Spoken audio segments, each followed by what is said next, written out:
Halo teman-teman semuanya. Jadi di video kali ini kita bakal bahas tentang IPv6. Tapi sebelumnya kenalin namaku Yusuf dari Telkom 2024. Dan saya Muhammad Ali Rahman dari Telkom 24 juga. Oke, jadi kita bakal bahas IPv6 setelah ini. Nah, kalian tahu nggak sih apa itu IP address? IP address sendiri merupakan suatu alamat unik yang ada di setiap perangkat dalam jaringan komputer agar bisa berkomunikasi satu sama lain. Nah, contohnya sendiri kalau di IPv4 itu seperti 192.168.1.1. Nah, 192-nya itu melambangkan network utamanya, dan untuk titik 168 itu untuk melambangkan sub networknya, dan untuk titik 1 selanjutnya itu melambangkan subnet yang lebih dalam, dan untuk titik 1 terakhir itu melambangkan host ID-nya. Tapi kalian tahu nggak sih kalau IPv4 ini cuma memiliki 32 bit. Jadi kalau dihitung 2 pangkat 32 itu sekitar 4,3 miliar doang. Dan alamat ini tuh nggak cukup di dunia yang sekarang ini tuh serba digital gitu.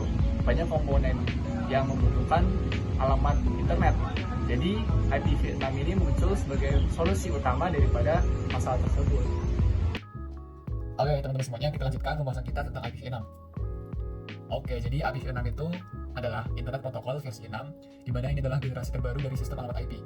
Dan IPv6 ini memang diciptakan untuk menggantikan IPv4 yang sudah tidak mencukupi kebutuhan saat ini. IPv6 menggunakan 128 bit alamat sehingga dapat menyediakan lebih dari 340 andai cilian alamat. Dan untuk format penulisan dari IPv6 itu berbeda dari IPv4, di mana IPv6 ini lebih panjang dan juga menggunakan format hexadesimal. Kemudian kita bahas tentang perbedaan dari IPv4 dan juga IPv6. Dari segi panjang, tentu saja lebih panjang IPv6 karena dia memiliki 128 dibandingkan IPv4 yang hanya 32. Kemudian untuk formatnya, IPv4 menggunakan desimal yang dipisahkan dengan titik, sedangkan IPv6 menggunakan hexadesimal yang dipisahkan dengan titik 2. Kemudian untuk jumlah halamat, IPv4 yang memiliki lebih sedikit, yaitu sekitar 4,3 dibandingkan dengan IPv6 yang memiliki 340 andecillion alamat. Kemudian untuk masalah konfigurasi dari IPv4 itu bisa dilakukan secara manual ataupun menggunakan server DHCP. Kemudian untuk IPv6 dia menggunakan stateless auto konfigurasi, di mana ini lebih advance daripada DHCP yang tanpa harus menunggu perintah dari server. Kemudian untuk masalah keamanan, IPv4 itu memerlukan software tambahan untuk menginstal keamanan. Kemudian untuk IPv6 itu memang sudah terbuilt-in atau terpasang, yaitu IPsec yang di sini sangat berguna untuk mengenkripsi data dan juga mengautentikasi data. Kemudian untuk keuntungan atau kelebihan dari IPv6 itu yang pertama sudah disebutkan, yaitu auto konfigurasi, di mana dia menggunakan stateless address auto configuration yang memungkinkan perangkat mendapatkan IP tanpa harus menunggu DHCP server. Kemudian yang kedua, masalah keamanan yang lebih baik karena sudah ada protokol IPsec yang sangat berguna untuk keamanan. Kemudian yang ketiga adalah tanpa memerlukan NAT atau Network Address Translation, sehingga tidak ada yang namanya pembagian alamat di satu alamat tablik. Kemudian untuk yang selanjutnya itu adalah IPv6 lebih banyak alamat, tentu saja karena 2 pangkat 128 itu memang sangat banyak.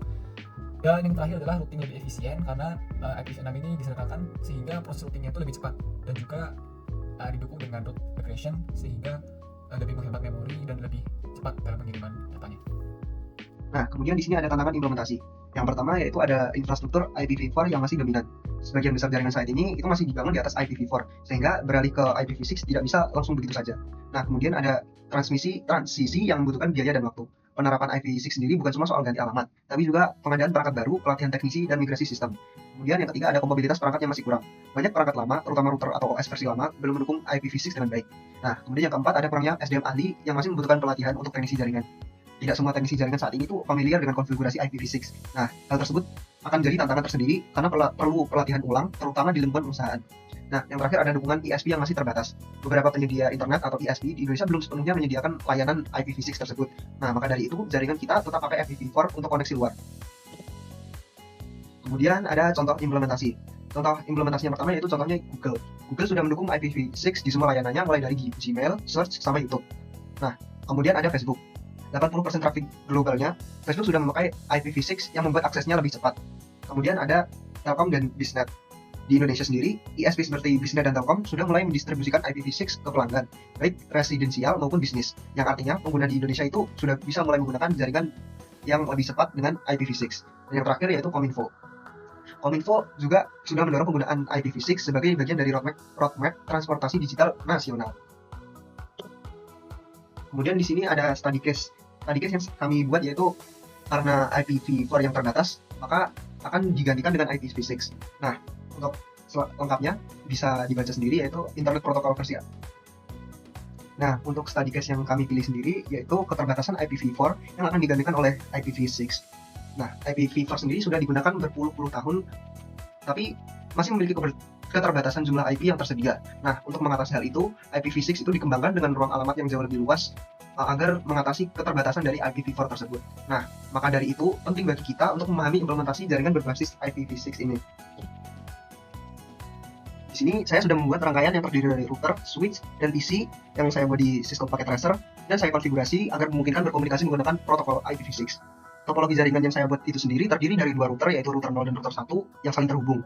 Masing-masing terhubung ke satu PC yaitu PC 0 dan PC 1 melalui switch. Jaringan dibagi menjadi 3 subnet IPv6 yaitu yang satu untuk masing-masing PC dan satunya lagi sebagai jaringan antar router. Setiap antarmuka router dan PC-nya dikonfigurasi dengan alamat IPv6 static dan routing static ditambahkan agar kedua router dapat meneruskan paket antar jaringan. Kemudian di sini ada ringkasan konfigurasi CLI pada masing-masing device. Yang pertama yaitu mengaktifkan IPv6 routing dengan IPv6 unicast routing. Yang kedua yaitu mengatur alamat IPv6 pada antarmuka router. Contohnya saja yaitu di interface gigabit Ethernet 0/0 nanti akan ditambahkan IPv6 address seperti pada gambar tersebut yaitu 2001.db8.1.1/64. Kemudian mengatur alamat IPv6 pada PC secara manual, baik IPv6 address-nya maupun default gateway-nya. Yang terakhir yaitu menambahkan routing static di masing-masing router, baik router 0 maupun router 1. Kemudian ada kesimpulan. Yang pertama yaitu IPv6 menjadi solusi jangka panjang dari keterbatasan IPv4. Yang kedua yaitu IPv6 sendiri sudah diadopsi secara nyata oleh banyak organisasi. Yang ketiga, transisinya memang membutuhkan waktu, tetapi penting dan mendesak. Yang terakhir, pemahaman IPv6 merupakan bekal penting era digital dan jaringan masa depan. Sekian presentasi dari kelompok 15. Jika ada salah katanya, mohon dimaafkan. Wassalamualaikum warahmatullahi wabarakatuh.